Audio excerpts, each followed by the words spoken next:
Bonjour à toutes et à tous, et bienvenue dans Destructeurs du Monde, le podcast qui explore les heures les plus sombres de l'histoire.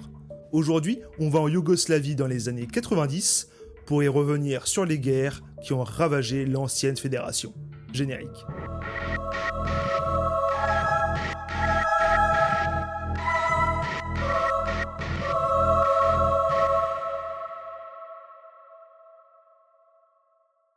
La République fédérative socialiste de Yougoslavie voit le jour durant la Seconde Guerre mondiale, dans le contexte de l'invasion du royaume de Yougoslavie par l'Allemagne nazie.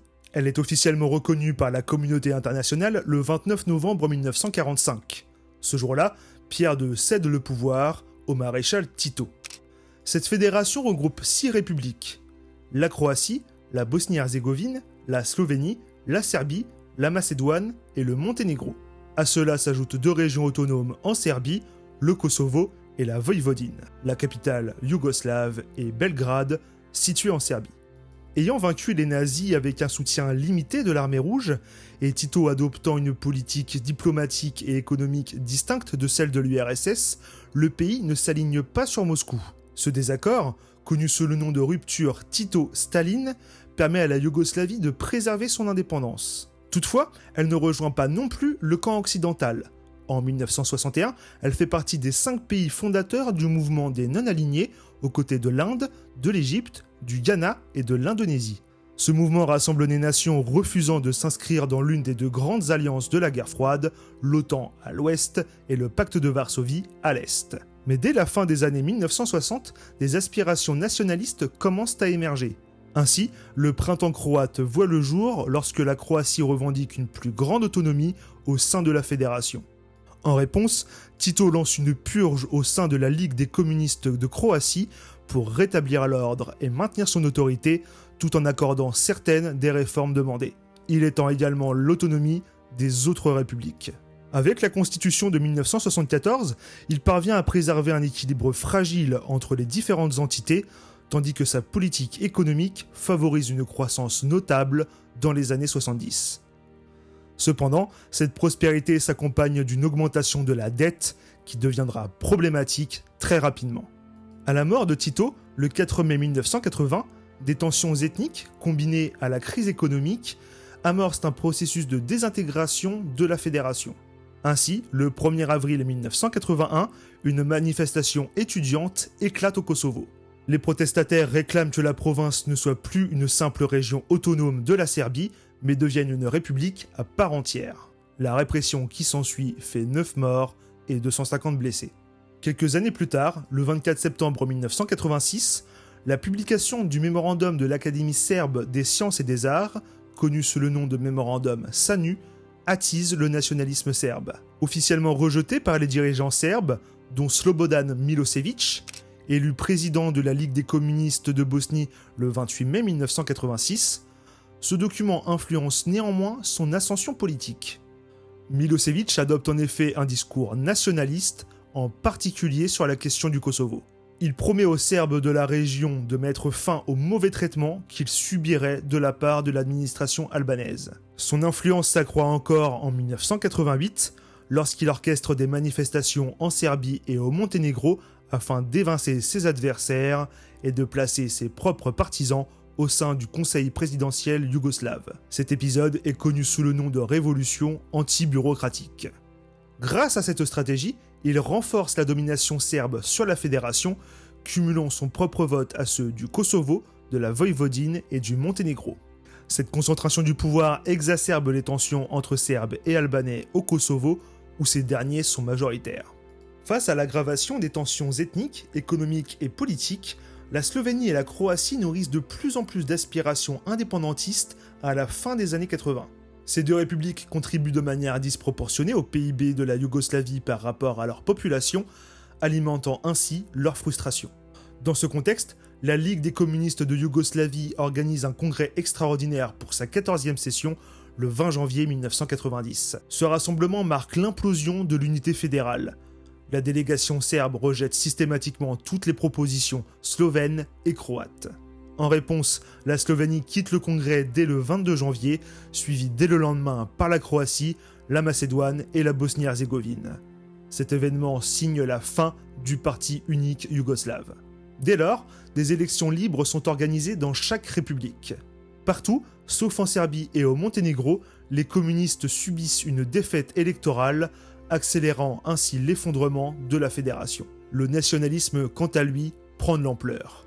En Croatie, le nouveau président, Franjo Tudjman, récemment élu, promet de défendre les intérêts des Croates face à Milosevic. Toutefois, une part importante de la population croate est d'origine serbe et souhaite rester sous influence serbe.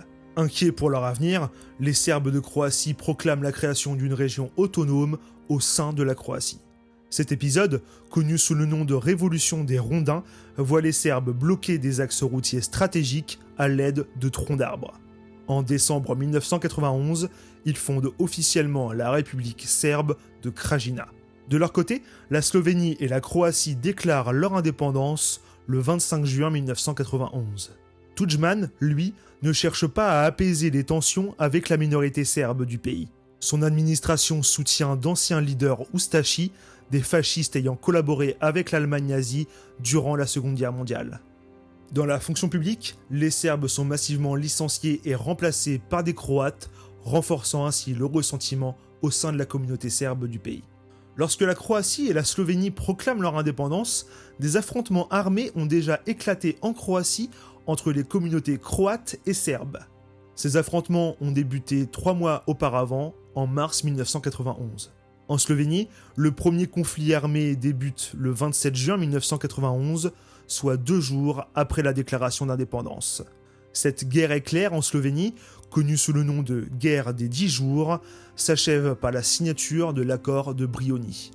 Cet accord prévoit un gel du processus d'indépendance de la Slovénie et de la Croatie pendant 3 mois. Pendant ce temps, la Macédoine déclare à son tour son indépendance le 8 septembre 1991, sans rencontrer d'opposition ni de violence. Si l'accord de Brioni met fin aux hostilités en Slovénie, il ne parvient pas néanmoins à enrayer l'escalade du conflit en Croatie durant l'été 91. L'armée populaire yougoslave, la JNA, composée en grande majorité de Serbes et de Monténégrins, apporte son soutien aux séparatistes serbes de Croatie. Les combats s'intensifient particulièrement à la frontière entre la Serbie et la Croatie, et l'armée yougoslave assiège plusieurs villes côtières, dont Dubrovnik. L'augmentation de l'intensité des combats s'accompagne des premiers massacres de civils non serbes, notamment à Vukovar et Dalj. Sous l'égide de l'ONU, un cessez-le-feu est finalement conclu le 2 janvier 1992 entre la République serbe de Krajina et la Croatie. Toutefois, cette trêve ne durera qu'une courte année. Le 2 avril 1992, la Bosnie-Herzégovine déclare à son tour son indépendance, craignant une domination serbe sur ce que les restes de la Yougoslavie depuis les départs de la Slovénie et de la Croatie. Cependant, sa population est profondément hétérogène. Un tiers des habitants sont d'origine serbe, tandis que les Bosniaques et les Croates se partagent le reste du territoire. Face à cette indépendance, les Serbes de Bosnie créent là encore leur propre entité sécessionniste, la Republika Srpska. Soutenue par Slobodan Milosevic et dirigée par Radovan Karadzic, les paramilitaires serbes déclenchent le conflit. Rapidement, ils prennent le contrôle de plusieurs villes où ils commettent des massacres à grande échelle contre la population bosniaque, la déplacent dans des camps de concentration ou la forcent à l'exil. Ce processus, qualifié de nettoyage ethnique, vise à éradiquer la présence de Bosniaques dans les territoires revendiqués par les Serbes. Le 5 avril 1992, les forces serbes, avec le soutien de l'armée yougoslave, lancent le siège de Sarajevo, la capitale bosnienne. À l'époque, James Baker, alors secrétaire d'État des États-Unis, affirme que Washington n'agira pas seul dans la résolution de ce conflit. Voici ce qu'il déclare en mai 1992. Il n'y aura pas d'utilisation unilatérale des forces américaines. Comme nous l'avons répété auparavant, nous ne sommes pas et nous ne pouvons pas être le gendarme du monde. Mais alors que le monde hésite, sur le terrain, la situation continue de se détériorer. Les tensions entre les Bosniaques et les Croates de Bosnie s'intensifient elles aussi à la fin de l'année 1992. Les Croates de Bosnie proclament alors à la République d'Herceg-Bosna déclenchant un nouveau front en 1993 entre ses deux anciens alliés. Comme les forces serbes, les milices croates se rendent coupables de nettoyage ethnique en Bosnie, notamment dans la vallée de Mostar. Des populations non croates sont internées dans des camps de concentration tels que le camp de l'Héliodrome, près de Mostar, ou celui de Dretelj. Face au chaos, un plan de partition de la Bosnie en plusieurs provinces ethniques est élaboré avec le plan Vance-Owen. Signé par les représentants serbes, croates et bosniaques le 30 avril 1993, il doit encore être validé par l'Assemblée de la Republika Srpska. Mais le 6 mai 1993, Karadzic et le général Ratko Mladic le rejettent, enterrant ainsi toute perspective de maintien d'une Bosnie multiethnique. Les combats entre Croates et Bosniaques, ainsi que les massacres de civils bosniaques par les forces croates, se poursuivent jusqu'en mars 1994. C'est alors que le président bosniaque Alija Izetbegović et son homologue croate Franjo Tudjman signent l'accord de Washington. Cet accord met un terme aux hostilités entre Bosniaques et Croates et établit une nouvelle répartition du pouvoir en Bosnie, donnant à la Croatie le contrôle de certains cantons à majorité croate. Pendant ce temps, en Croatie, les combats entre l'armée croate et les forces de la République serbe de Krajina reprennent en 1993. Mais en 1994, un tournant décisif se produit. Slobodan Milošević retire progressivement son soutien à la République de Krajina, en partie due à la pression de la communauté internationale. Cette évolution affaiblit considérablement les forces serbes en Croatie. Alliée à la Bosnie depuis l'accord de Washington, l'armée croate lance alors une série d'offensives pour reconquérir les territoires perdus. Ensemble, les armées croates et bosniaques parviennent également à lever le siège de Bihac, assiégé depuis juin 1992 par l'armée de la Republika Srpska. Finalement, en août 1995, la guerre d'indépendance croate touche à sa fin. La reconquête s'accompagne d'un exode massif des Serbes de Croatie, poussés à fuir sous la pression des autorités croates. Cette politique, orchestrée sous la direction de Franjo Tudjman, entraîne le déplacement forcé de près de 300 000 personnes, soit la moitié de la population serbe du pays. En Bosnie, les forces serbes poursuivent leur avancée en 1993 et 1994, multipliant les campagnes de nettoyage ethnique dans les territoires qu'elles conquièrent. Face aux violences, l'ONU tente de protéger les populations civiles en instaurant des zones de sécurité. Mais ces dernières se révèlent inefficaces, comme en témoigne l'un des épisodes les plus tragiques du conflit. En juillet 1995, à Srebrenica, plus de 8000 hommes et adolescents bosniaques sont assassinés par les forces serbes sous le regard impuissant des casques bleus. À Sarajevo, le siège de la ville se poursuit. 2 massacres marquent particulièrement la capitale bosnienne. Le marché de Markale est frappé à 2 reprises par l'artillerie serbe, d'abord le 5 février 1994, puis le 28 août 1995. Après cette seconde attaque, l'OTAN et l'ONU réagissent en lançant des frappes aériennes massives contre les positions serbes. Dans le même temps, les armées croates et bosniaques déclenchent l'opération Mistral 2, reprenant d'importants territoires aux forces serbes. Confrontée à une pression militaire et diplomatique croissante, la Serbie finit par accepter de négocier son retrait. Après plusieurs semaines de pourparlers, un accord est finalement trouvé à Dayton, aux États-Unis, le 14 décembre 1995. Milošević, Tudjman et Izetbegović signent un compromis qui redéfinit la carte de la Bosnie-Herzégovine. Le pays est officiellement divisé en 2 entités, la Republika Srpska, qui obtient un peu moins de la moitié du territoire, et la Fédération de Bosnie-Herzégovine, partagée entre les Bosniaques et les Croates, avec Sarajevo sous contrôle bosnien. La signature de l'accord de Dayton marque la fin de la guerre en Bosnie. Le sort du Kosovo, lui, n'est pas abordé dans l'accord de Dayton. Après cette signature, la Yougoslavie ne se compose plus que de la Serbie, avec ses 2 provinces autonomes, la Voïvodine et le Kosovo, et du Monténégro. Dès le début des années 1990, Slobodan Milošević impose une politique nationaliste stricte au Kosovo. Belgrade restreint drastiquement les libertés des Kosovars albanais. Les journaux en langue albanaise sont interdites, les chaînes de télévision et de radio sont censurées. Dans la fonction publique, des licenciements massifs frappent en priorité la population albanaise. Même l'université de Pristina, qui jouissait jusqu'alors d'une certaine autonomie, est placée sous le contrôle de Belgrade. Son assemblée et plusieurs comités sont dissous et remplacés par des administrateurs serbes. Face à cette oppression grandissante, une résistance s'organise. Dans la première moitié des années 90, l'armée de libération du Kosovo, l'UÇK, voit le jour. À ses débuts, cette organisation ne compte qu'une poignée de combattants, environ 150 avant 1997. Ses membres mènent des attaques ciblées contre les forces de police en représailles au meurtre de civils albanais. Les tensions ne cessent de s'intensifier.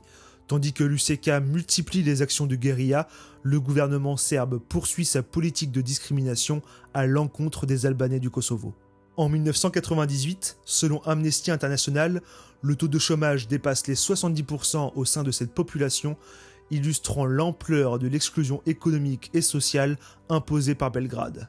Le 28 février 1998, l'UÇK tend une embuscade à une patrouille de police serbe près du village de Likošan, tuant 4 policiers. En représailles, dès le lendemain, les forces serbes ripostent violemment, exécutant 4 membres de l'UÇK ainsi que 26 civils albanais à Likošan et Čirez. La guerre est officiellement déclenchée. Face à l'escalade, l'ONU réagit en imposant, dès le 31 mars 1998, un embargo total sur les ventes d'armes à la Yougoslavie. Mais cette mesure ne parvient pas à stopper les combats. L'OTAN, de son côté, tente de négocier une solution diplomatique en organisant, en février 1999, la conférence de Rambouillet. L'accord qui en découle prévoit une large autonomie pour le Kosovo, le retrait des troupes serbes et yougoslaves, ainsi que le déploiement de 30 000 soldats de l'OTAN pour maintenir la paix. Cette initiative intervient alors que le massacre de Račak, perpétré par les forces serbes et ayant causé la mort de 45 civils albanais, suscite une indignation internationale. Le 18 mars 1999, les Albanais acceptent l'accord de Rambouillet, mais Belgrade, soutenu par les Serbes du Kosovo, refuse catégoriquement. L'OTAN décide alors de passer à l'action. Une vaste campagne de bombardements aériens s'abat sur les positions serbes du 24 mars au 10 juin 1999. Voici comment Tony Blair, alors Premier ministre britannique, présente la situation. Nous avons été très clairs sur le fait que le retrait des troupes serbes du Kosovo doit être vérifiable. Tout au long de nos discussions, nos demandes ont été simples. Les forces militaires et paramilitaires de Milosevic doivent partir, les forces internationales doivent entrer et les réfugiés rentrer chez eux. En conséquence, la campagne militaire ne peut être suspendue qu'une fois qu'un retrait vérifiable a eu lieu. Finalement, le 12 juin, Slobodan Milosevic capitule et signe l'accord de Kumanovo. Dès lors, la KFOR, la force de maintien de la paix de l'OTAN, entre au Kosovo avec 30 000 hommes pour stabiliser la région. Mais la fin officielle du conflit ne signifie pas la fin des violences. L'UÇK, malgré la présence internationale, continue d'enlever et d'exécuter des civils non albanais. On estime que plusieurs centaines de personnes en seront victimes. 2 insurrections émergent également dans les mois qui suivent. La première éclate dans la vallée de Preševo, une zone tampon entre le Kosovo et la Serbie. Entre juin 1999 et juin 2001, l'armée de libération de Preševo, Medveđa et Bujanovac, l'UCPMB, héritière de l'UÇK, affronte l'armée yougoslave avant que les Serbes ne reprennent le contrôle de la situation. La seconde insurrection se déroule en Macédoine entre janvier et août 2001, opposant l'armée de libération nationale, l'UCK-M, aux forces macédoniennes. Le conflit prend fin avec les accords d'Ohrid qui garantissent une meilleure représentation de la population albanaise en Macédoine. Le bilan humain de ces guerres est dramatique. La guerre d'indépendance croate a causé la mort de 20 000 personnes et déplacé 500 000 individus. En Bosnie, les chiffres sont encore plus effroyables. 101 000 morts, en grande majorité bosniaques, et plus de 2,2 millions de déplacés. Quant à la guerre du Kosovo, elle a fait 13 500 victimes et plus d'1 million de réfugiés. Au total, ce sont plus de 130 000 morts et 4 millions de personnes déplacées qui témoignent de l'ampleur tragique de ces conflits. Face aux atrocités commises durant les guerres en ex-Yougoslavie, l'ONU met en place, dès le 25 mars 1993, le Tribunal pénal international pour l'ex-Yougoslavie, le TPIY. Sa mission ?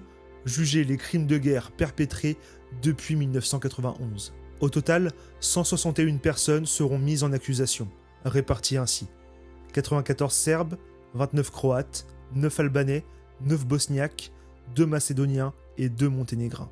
Parmi ces accusés, 7 seront condamnés à la prison à perpétuité pour génocide. Tous sont issus de la Republika Srpska. Parmi eux, on retrouve 2 noms tristement célèbres, Radovan Karadzic et Ratko Mladic, surnommé le boucher de Srebrenica.